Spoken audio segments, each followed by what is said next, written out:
Godzilla x Kong. Supernova has the opportunity to give Monsterverse fans a real big-screen introduction to perhaps the most terrifying original Titan, a full 8 years after it made its first appearance.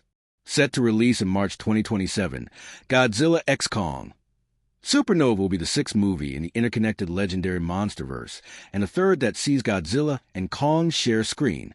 However, the intrigue is no longer surrounding the planet's 2 most famous Titans.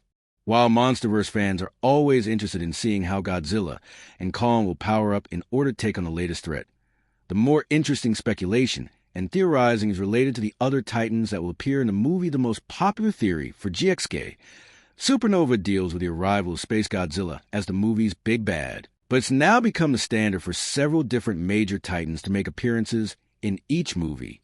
A common complaint about the last few Monsterverse movies has been a lack of follow-up on the global map of original Titans that was seen in Godzilla, King of the Monsters.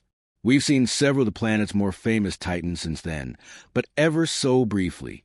Tiamat and Scylla, for example, met their ends at Godzilla's claws in the early stages of Godzilla x Kong, the New Empire.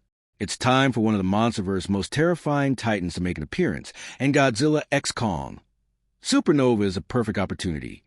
Why a Baden should appear in Godzilla x Kong. Supernova Monarch breaks the Titans of Earth out into 2 main classifications: protectors and destroyers.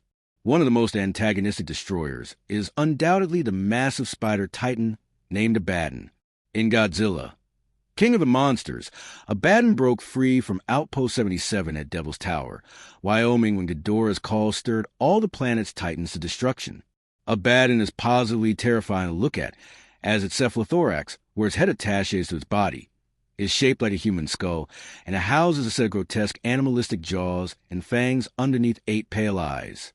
Its profile in the canon companion graphic novel Monsterverse Declassified indicates that it's a fossorial creature, meaning it tunnels underground and can stay dormant for centuries. What makes Abaddon particularly frightening is its animosity toward humans. Humans are reportedly its favorite prey, and Bernie Hayes theorized that Abaddon, who is likely the progenitor of all spiders on Earth, is able to possess people using spiders, which it controls via hive mind. Abaddon would actually be a great fit for Godzilla x Kong, Supernova, but not as the main villain. The Supernova subtitle definitely points toward a cosmic primary villain, whether the Toho classic like Space Godzilla or an original legendary Titan.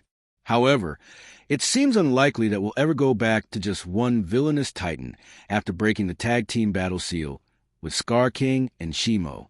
Abaddon could be the Titan that takes her out of the larger-scale conflict, making the final battle of Godzilla x Kong. Supernova that much harder for Godzilla and Kong. Abaddon would make the perfect Earth or Hollow Earth base Titan to supplement the cosmic attacker. As a giant spider, Abaddon makes her a particularly interesting foil for Mothra. Abaddon could be the Titan that takes her out of the larger-scale conflict, making the final battle Godzilla x Kong. Supernova that much harder for Godzilla and Kong.